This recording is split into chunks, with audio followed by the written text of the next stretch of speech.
in the United States, in the Big Apple. Some names, some South African greats will be performing. New Yorkers will be treated to the best jazz music we have to offer. For example, composer Abdullah Ibrahim there, Ekaya. But there is a bit of a concern, so let's drop in to New York, where we find our US correspondent Sherwin Bryce-Pease. And a few days ago, Sherwin, apparently a medical emergency involving the very loved Hugh Masekela. What can you tell us?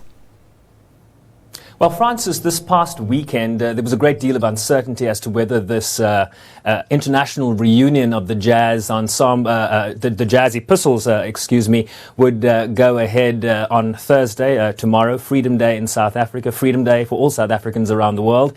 And Hugh Masekela was admitted to hospital, a medical emergency, apparently dislocated his shoulder. I understand while on tour in Morocco. I imagine he would have gone from Morocco on to New York, because they were due to be in rehearsals this week. Subsequently releasing a statement, a YouTube video. Let's take a listen to what Hugh Masekela had to say after his fall. Hello, my name is Hugh Masekela. I very deeply regret that I can't appear with Abdullah Ibrahim and the great Ekaya band on the 27th of April, our Freedom Day celebration.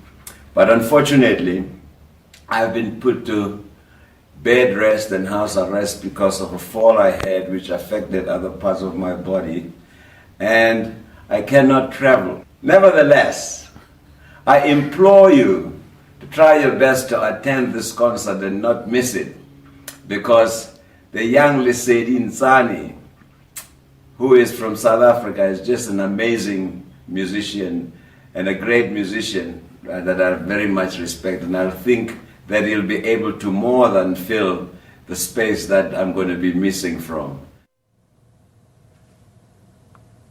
Well, Lesedi Nsane, Francis, more than just a young musician from South Africa. He began his studies at the MC Art Academy at the State Theatre in Pretoria, later at Tshwane University of Technology. In 2011, I'm told he moved to New York City to attend the prestigious New School for Jazz and Contemporary Music. He's been living here ever since, and he was awarded the Young Lion Jazz Award by the Brooklyn Jazz Consortium.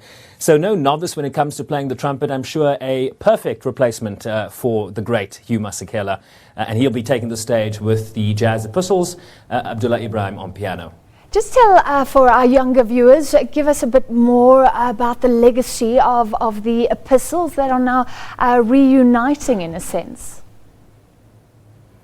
Well, they emerged in the 1950s, Francis, and I imagine I'm talking to yourself and myself, being young enough and, of course, not around in the 1950s.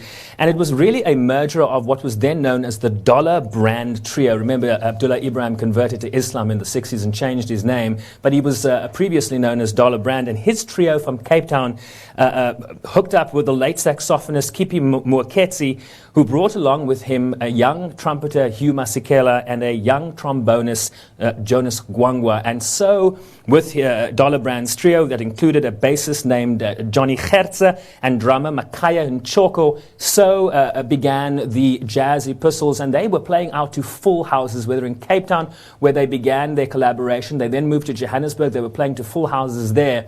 And this would all lead in 1959, Francis, to their seminal recording known as the Jazz Epistles Verse 1.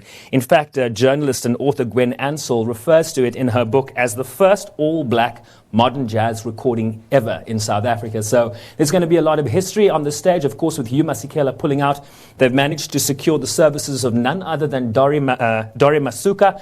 Dorothy Masuka has arrived in New York. She was picked up very early at the airport this morning, and we're rushing off right after this interview to go to two separate rehearsals, one for the Jazz Epistles, one for Dorothy Masuka, and we're going to get a sense of what we can expect tomorrow night. So look out for that preview when you wake up tomorrow morning. Well, I'm so envious right now, Sherwin. Before we let you leave, though, is there an awareness of South African greats? Some of these are global names. So are they going to attract the crowds in New York? And maybe just a bit of the logistical details in case South Africans are perhaps heading that way.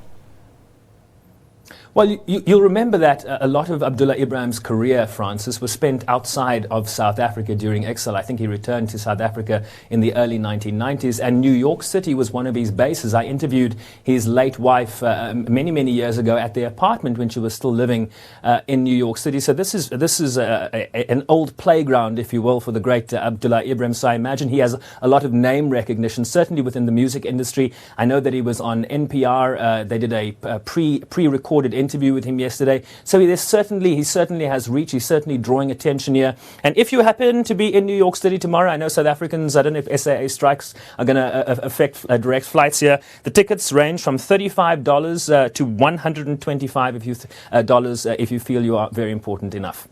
Thank you so much, Sherwin Bryce-Pease, who has that enviable task in the US of heading towards that wonderful concert tomorrow on Freedom Day.